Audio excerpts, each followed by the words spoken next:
Shalom, saudara yang terkasih di dalam Tuhan.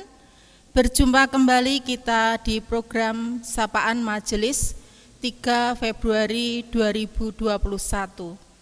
Tahun baru, tahun yang penuh dengan harapan. Dan saya juga berharap saudara-saudara semua dalam keadaan sehat dan selalu semangat dalam menjalani hari-hari ke depan. Marilah kita bersama-sama belajar tentang firman Tuhan yang kali ini terambil dari Injil Markus 5 ayat 1 sampai dengan 20. Injil Markus 5 ayat 1 sampai dengan 20. Saudara bisa membaca sendiri di rumah perikop ini, tetapi saya akan membacakan ayat yang ke-18 sampai dengan 20 yang demikian bunyinya. Pada waktu Yesus naik lagi ke dalam perahu, orang yang tadinya kerasukan setan itu meminta supaya ia diperkenankan menyertai dia. Yesus tidak memperkenankannya, tetapi ia berkata kepada orang itu, "Pulanglah ke rumahmu, kepada orang-orang sekampungmu, dan beritahukanlah kepada mereka segala sesuatu yang telah diperbuat oleh Tuhan atasmu dan bagaimana ia telah mengasihani engkau." Orang itu pun pergilah dan mulai memberitakan di daerah Dekapolis segala apa yang telah diperbuat Yesus atas dirinya, dan mereka semua menjadi heran. Untuk tema renungan kali ini berjudul Bersaksi untuk Tuhan. Saudara yang terkasih, di perikop ini Tuhan membuat suatu mukjizat lagi terhadap orang yang kerasukan roh jahat di daerah Gerasa. Kalau saudara membaca cerita di perikop ini, saudara bisa membayangkan bagaimana kira-kira kondisi orang yang kerasukan roh jahat ini. Karena orang ini kerasukan roh jahat yang sangat banyak yang dijelaskan di ayat yang ke-9. Dan lebih ditegaskan lagi di ayat ke-13 ketika roh-roh jahat itu meminta kepada Tuhan Yesus untuk minta pindah ke dalam sejumlah besar babi yang sedang mencari makan. Bisa dibayangkan satu tubuh manusia dirasuki kira-kira 2000 roh jahat. Sungguh mengerikan dan pastinya punya kekuatan yang sangat luar biasa. Tetapi ketika orang yang kerasukan roh jahat ini melihat Tuhan Yesus yang baru turun dari perahu dari kejauhan, ia berlari menemui Tuhan Yesus dan menyembahnya. Ini bisa dibaca di ayat yang ke-6 sampai dengan ke-7. Sungguh luar biasa saudara, kekuatan 2000 roh jahat tunduk dan menyembah Tuhan. Di sini Tuhan Yesus memperlihatkan kuasanya.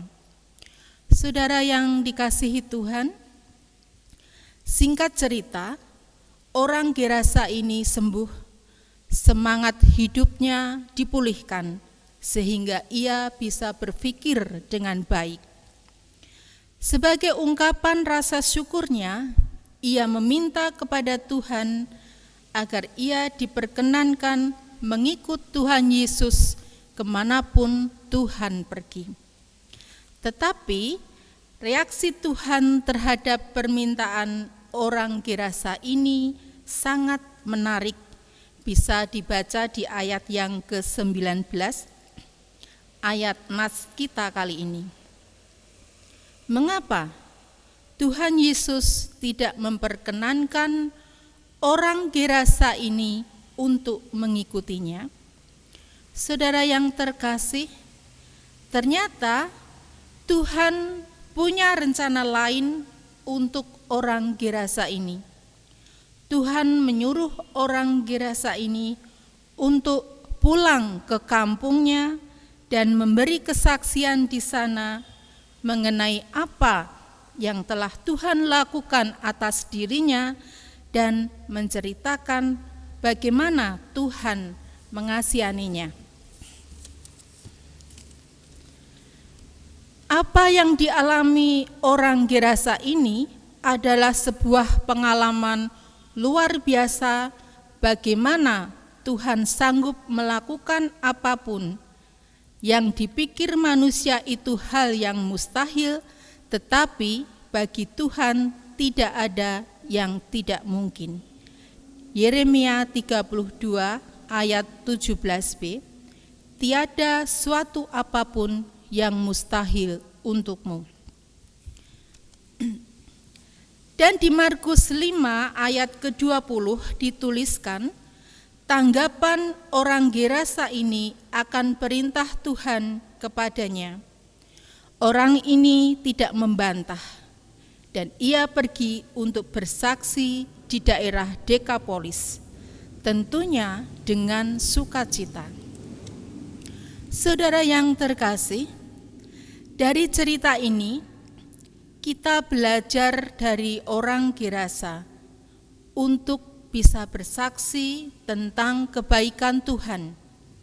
Sebuah kesaksian akan keajaiban perbuatan Tuhan di dalam hidup manusia akan sanggup berbicara lebih banyak daripada sesuatu yang sifatnya teori.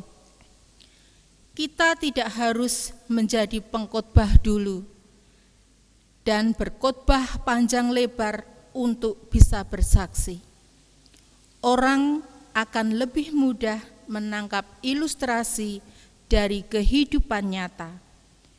Kalau begitu, haruskah kita mengalami mukjizat dulu dalam hidup kita, baru kita bisa bersaksi?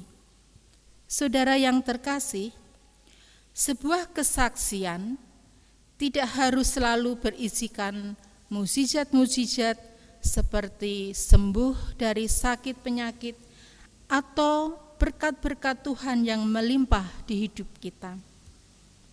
Tetapi kesaksian kecil dari hidup kita, bagaimana kita bisa hidup dalam pengharapan di waktu kesesakan, bagaimana kita bisa tetap teguh di dalam iman di saat-saat sulit, itu bisa menjadi berkat yang memberi kekuatan tersendiri bagi orang lain. Seperti di tahun 2020 yang lalu, bagaimana kita semua merasakan dampak daripada pandemi corona. Tentunya pengalaman kita pribadi lepas pribadi berbeda-beda. Kita bisa memberi kesaksian bagaimana campur tangan Tuhan di dalam hidup kita di masa-masa pandemi. Tanpa penyertaan Tuhan dan tanpa belas kasih dari Tuhan, kita tidak akan sampai pada hari ini. Berbagi pengalaman hidup akan jauh lebih bermanfaat sebagai sarana motivasi, karena itu merupakan kisah nyata dari pengalaman pribadi yang membagikannya. Masalahnya adalah, maukah kita membagikannya kepada orang lain agar mereka bisa mengenal siapa Yesus sebenarnya? Jawabannya tentu ada pada hati kita masing-masing, saya dan saudara. Sesederhana atau sekecil apapun kesaksian yang kita bagikan bisa jadi berkat yang besar bagi orang lain. Amin. Mari kita berdoa. Tuhan yang Maha Baik, Tuhan yang penuh kasih dan kasih-Mu kekal selamanya. Terima kasih untuk kesempatan hari ini kami boleh mendengar dan belajar tentang firman-Mu. Berkati dan mampukan kami Tuhan, agar kami bisa belajar dan meniru tindakan orang Gerasa tadi.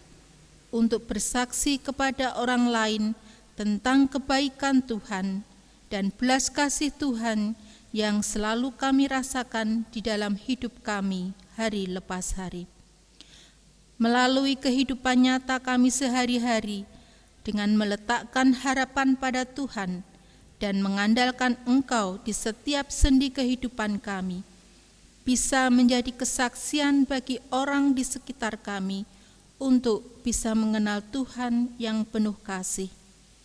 Dan untuk saudara-saudara yang seiman, bisa menjadi motivasi untuk tetap teguh di dalam iman percaya pada Tuhan Yesus. Kiranya sukacita dan damai sejahtera ada pada kami anak-anak-Mu. Di dalam nama Kristus kami berdoa. Terima kasih Tuhan. Amin. Demikianlah sapaan untuk hari ini. Semoga menjadi berkat bagi kita semuanya. Tuhan memberkati.